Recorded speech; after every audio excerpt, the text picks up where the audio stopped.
नमस्कार, मी स्नेहल चौधरी. आपण पाहत आहात एलएस मराठी. पाहूयात काही महत्त्वाच्या घडामोडी. काँग्रेसचे नगरसेवक पर्यटनाला गेले असून नॉट रिचेबल. काँग्रेसचे सुमारे 60 ते 70 नगरसेवक नॉट रिचेबल. काँग्रेसची डोकेदुखी वाढली. काँग्रेसचे जिल्हाध्यक्ष सुभाष धोटे यांचं वक्तव्य. पुणे पोलीस सह आयुक्तपदी रुजू झाल्यानंतर संजय दराडे यांनी मुरलीधर मोळ यांची घेतली सदिच्छा भेट. भेटीत कायदा सुव्यवस्थेवर सविस्तर चर्चा. अनेक दिवसांपासून कांद्याचे भाव पडले. रोहित पवारांचं वक्तव्य. 1 रुपये किलो कांदा विकावा लागलाय.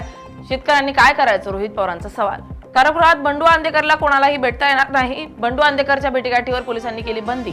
आंदेकर कारागृहात अजूनही त्याच्या साथीदारांना भेटीतून चिथावणी देत असल्याचं उघडकीस.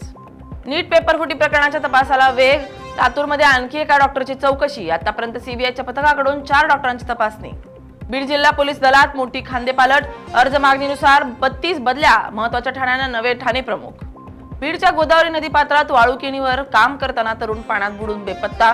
घटनेमुळे परिसरात हळहळ व्यक्त. टाकरवण गावावर शोककळा. सांगलीच्या विट्यातील कडेश्वर धामच्या तिघा भोंदूंकडून अल्पवयीन मुलीवर अत्याचार. पोलीस ठाण्यात भोंदू विरोधात पॉक्सो अंतर्गत गुन्हा दाखल. परिसरात एकच खळबळ.